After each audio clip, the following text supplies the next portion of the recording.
떠떠떠뱅뱅 변정국입니다. 최근에 대한항공이 한국 항공업계 역사상 처음으로 에어버스의 A350F 화물기를 도입하겠다라는 소식이 전해졌습니다. 보잉 747F, 보잉 777F 항공기만을 운영하던 대한항공이 A350F 에어버스 계열 화물기를 도입한다는 자체만으로도 굉장히 신선하면서도 어떻게 보면 이러한 선택은 당연했다라고도 볼 수가 있는데요. 오늘 변뱅에서는 A350F 도입의 의미와 함께 한국 화물 시장의 이야기, 그리고 에어제타 이야기, 어디서도 들을 수 없는 또 이야기 준비했습니다. 떴다 변뱅 이룩합니다. 10월 31일에 프랑스 툴루즈에서 항공 역사의 한 페이지를 또 장식할 만한 소식이 전해졌습니다. 대한항공이 기존 A350-1000 항공기 주문 20대 중에서 7대를 350F 화물기로 전환한다라는 내용이었습니다.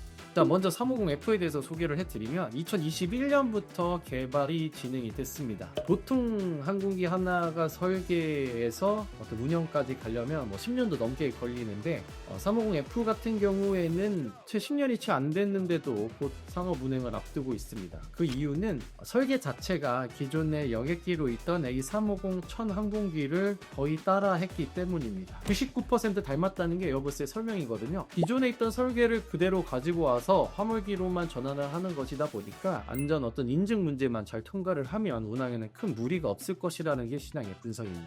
메인 데크 화물기에 넣는 그 문이 있습니다. 이 문이 있는데 이것이 동급에서 제일 크다라고 에어버스는 항상 자랑을 하고 있고요. 카본 복합체를 사용해서 기체 중량 자체가 줄어들었고, 또 하나 이제 첨단 엔진이죠. 트렌트 XWB97 엔진을 사용을 하면서 연료 효율성을 굉장히 높였던 것이 또 특징입니다. 적재 중량, 그러니까 페이로드는 한 110톤 정도 되고요. 350F가 처음에 이제 론칭을 했었을 때 정말 시장의 반응은 뜨거웠습니다. 80톤급 이상의 대형 화물기에서는 에어버스 꽤 없었어요. 유럽에서는 특히 내 탄소 배출이니 소음이니 환경 규제가 점점 강화되어가는 분위기인데 이 모든 규제를 충족하는 유일한 대형 화물기다라고 에어버스가 광고를 하고 있죠. 자, 대한항공이 가지고 있는 기존 항공기 화물기들과 비교를 좀 해보면 보잉 747F의 경우에는 너무나도 유명하죠. 전통적인 정말 고용량, 무겁고 큰 것들의 화물을 실어 나르는데 특화되어 있는 항공기입니다.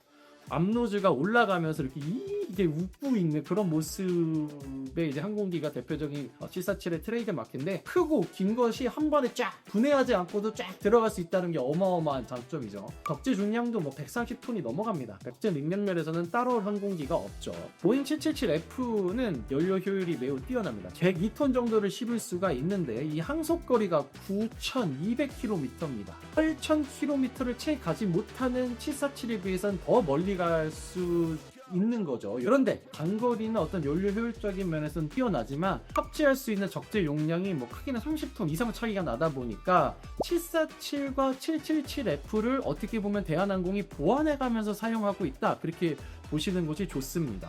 777은 연료 효율이 뛰어나고 장거리를 갈 수 있는 반면에 적재 능력이 조금 떨어지고, 747은 적재 능력은 끝내주지만 항속거리가 좀 짧고, 그런데 A350F를 보면 이 양 두 개 항공기의 단점을 묘하게 잘 보완을 하면서 가려운 부분을 잘 긁어주는 그런 항공기 같다라는 느낌이 들어요. 일단 350F는 연료 효율이 매우 뛰어나다고 말씀을 드렸죠. 항속거리는 747보다 더 멀리 나가는 대신에 777보다는 덜 갑니다. 하지만 적재 용량이 777보다 훨씬 많아요. 747보다는 더 멀리 가면서 777보다는 더 많이 실을 수 있는 중간 단계에 있는 그런 항공기이기 때문에 장거리에서 또 큰 퍼포먼스를 낼 그런 항공기가 아닐까라는 생각을 해봅니다. 그렇다면 대한항공은 왜 350F를 선택을 했을까요? 운영비 문제, 친환경의 문제가 당연히 있겠죠. 그런데 더 솔직하고 현실적인 답은 이유 때문이다 라고 볼 수가 있겠습니다. 대한항공이 이제 아시아나항공과 통합을 했을 때 가장 큰 걸림돌이었던 것이 EU, 유럽의 항공 당국의 승인 문제였죠. 통합 승인은 잘 안 해주다 보니까 대한항공이 나중에는 차프 다 떼고 우리 화물, 아시아나항공 화물 분리해서 매각할게라는 정말 초강수까지 주니까 그제서야 조금 이렇게 해준 건데, 인생사, 세상에 공짜는 없다고 그냥 승인을 해주기만 했겠습니까? 다들 이제 업계에서는 아마 유럽 에어버스의 항공기를 사줄 것이다 라는 전망이 우세했는데, 지난해 3월이죠. A350 30대 이상을 대한항공이 사겠다라는 초대형 계약을 또 맺었습니다. 공식적으로 말은 하지 않았지만 승인 조건을 대가로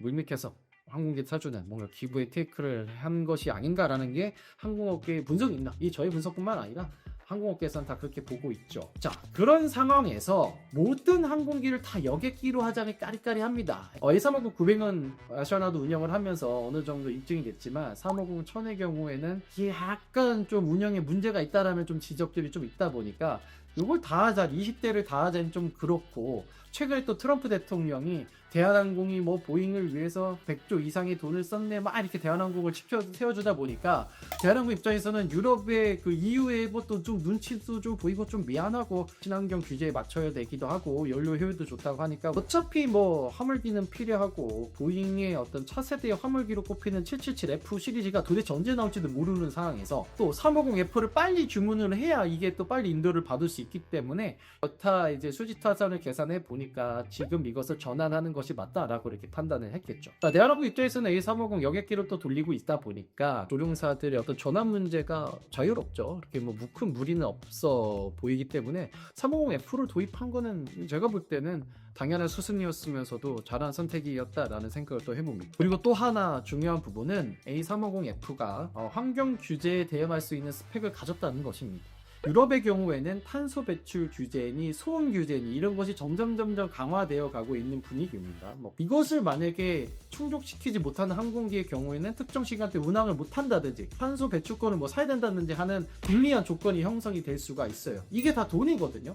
그래서 이 환경 규제를 맞춰야 되는데, 아시겠지만 보잉 747을 행사는 안 하려 있죠. 777도 이게 최신 규정을 미충족하는 기종이다라는 것이 평가입니다. 외곽에서는 A350F와 구형 화물기의 효율이 1대 1.5다라고 분석하시는 분들도 계세요. 이게 뭐냐면 A350F 한 대가 기존의 구형 화물기 1.5대를 돌리는 거랑 똑같다라는 거예요. 아시겠지만 운영비가 절감된다는 것은 화물 단가를 낮출 수 있는 배경이 되기 때문에 항공사 입장에서는 어마어마한 경쟁력을 갖는 거예요. 그 다음에 이제 또 대한항공이 주로 가는 미주 노선, 아시아 노선, 유럽 노선의 더 라이벌들, 시험만 봤을 때 KSA 항공, 싱가포르 에어라인, 스타럭스 등등이 또 350F의 또 주요 고객길이거든요. 그들이 또 이런 기단을 운영을 하고 있기 때문에 대한항공 입장에서는 같이 경쟁을 하려면 신기종을 도입해야 된다는 과제가 있기 때문에 대한항공이 A350F를 도입한 것은 아닌가라는 또 생각도 해봅니다. 그럼 이제 잠깐 다른 곳으로 눈을 돌려서 에어제타 이야기를 해보겠습니다. 아시아나 항공 부분을 인수해서 새로운 이제 화물 전용 항공사로 성장해 나가고 있는 과정이 있는데, 3회 에어제타는 A350F를 도입할 가능성이 없나? 라고 질문을 해볼 수가 있습니다. 누구도 모르죠.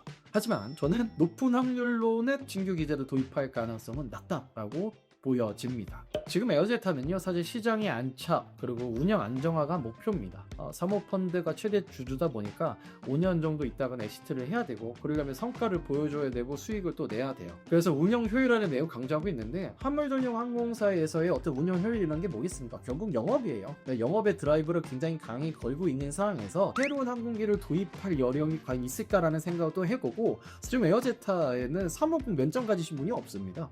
그래서 이걸 또 조정 교육을 해야 되고 또 인프라를 갖춰야 되고 또 추가적인 비용이 다 들어가는 문제니까, 그러다 보니까 350F를 굳이 들여올 가능성이 없어 보인다라는 것이 제 판단이에요. 근데 이제 에어제타가 가지고 있는 문제가 하나가 있습니다. 처음에 아시아나의 747 항공기를 도입을 해올 때 기량이 꽉 차서 운행이 불가한 747 두 대를 에어제타가 못 가지고 왔어요. 국토부 규정에 따라서 몇십 년이 지나가지고 이걸 운영을 더 이상 하면 안 됩니다. 그래서 에어제타가 차이나 에어라인이 가지고 있던 747 중고기를 두 대를 도입하기도 했었거든요. 그런데 제가 알기로는 매년 한 대씩 747이 들어왔습니다. 그 뒤로. 그래서 이 말은 매년 폐역을 해야 되는 항공기들이 발생을 한다는 거예요. 그런데 항공기 보유 대수를 어느 정도 유지를 해야지만 몸집이 버틸 거 아닙니까?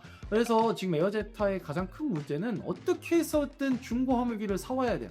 그런데 지금 항공기가 신나 많았습니다. 그래서 진짜 에어제타는 계속 막 이렇게 보고 있는 거야. 어디 있나 없나 어떻게 해서든 지금 747 한 대라도 777 한 대라도 중고기로 넣으면 그걸 살려고 하는 노력을 할 겁니다. 빨리 몸집 키워서 어디다 피나야 되니까. 자, 그렇기 때문에 짧은 시간 안에 이익을 내고 안정화를 대중화를 시켜야 되는 것이 목표인 회사에서 신규 기자 도입할 가능성은 적다라는 것이 제 예상입니다. 자, 이게 오래된 항공기가 사실은 운영 면에서 많은 애로사항을 겪기도 합니다. 뭐 예를 들면은 에어제타 같은 경우는 항상 이제 뭐 유럽을 갈 때는 무조건 알마티를 거쳐가요. 그게 왜냐면은 그 연료를 이제 충전을 해야 되니까. 시간이 지날수록 어떻게 보면 기단의 확장을 못한 에어제타는 대한항공에 비해서는 경쟁력이 떨어질 수밖에 없는 문제가 있다 보니 5년 동안 예쁘게 잘 만들어서 좋은 회사가 인수를 다시 해가지고 그때부터 다시 한번 업그레이드를 하고 그때 가서 또 350 FE, 777 FE 다양한 항공기들을 도입을 해가면서 다시 한번 도약을 하는 과정을 거치는 것이 조금 더 자연스럽고 건설적이지 않나 라는 생각을 해봤습니다. 또 에어제타가 아시아나항공 화물 부문을 인수할 때 쟁점이었던 게 하나가 그래 화물은 그냥 가져가면 돼 화물기도 씌워놔두고는 니네가 그냥 인수해서 하면 되는데 벨리카고는 어떻게 할 거야 이런 문제가 나왔어요. 에어제타가 그걸 가져갈 수가 없잖아요. 항공이 여객기 자체는 아시아 대한항공 거니까. 사실 벨리카고가 큰 비중을 차지하는데 벨리카고를 안 빼주면 에어제타는 사실 뭐 큰 도움이 안 되는 거 아니야 라는 이런 소리들이 많이 있었습니다. 근데 이제 그때 원칙은 벨리카고는 떼어줄 수 없다라는 게 원칙이었고 그렇게 진행이 됐는데 이게 이제 뭐 말들이 많다 보니까 지금 이제 대한항공이랑 아시아나항공의 여객기 벨리카고의 일부 포션을 에어제타가 가지고 갔어요. 그래서 에어제타 물건을 실을 수가 있게 됐는데 그게 이제 제가 알기로는 내년 중순이면 그게 끝나요. 그래서 요것을 뭐 또 연장하냐 마냐 요런 문제가 또 있습니다. 저는 사실 이제 여객기도 좋은데 화물을 매우 중요하게 생각을 합니다. 이제 공급망 이슈가 한눈에 보이기 때문인데요. 화물 그리고 물류를 이렇게 보다 보면 세상이 어떻게 돌아가는지 잘 보여서 제가 화물 관련된 뉴스나 뭐 이런 보고서 같은 거를 잘 찾아보는 편입니다. 사실 이번 편을 준비하는 상의에 안타까운 소식이 전해졌습니다. 미국의 UPS 화물기가 이륙도중에 추락을 해서 승무원은 물론이고 지상에서 근무하시는 분들까지도 유명을 달리했다라는 소식이었습니다. 그들을 충고하는 어떤 글 하나를 소개해 드리면서 오늘 변비행을 마무리해 보려고 합니다. 모든 분들의 영면을 기원합니다.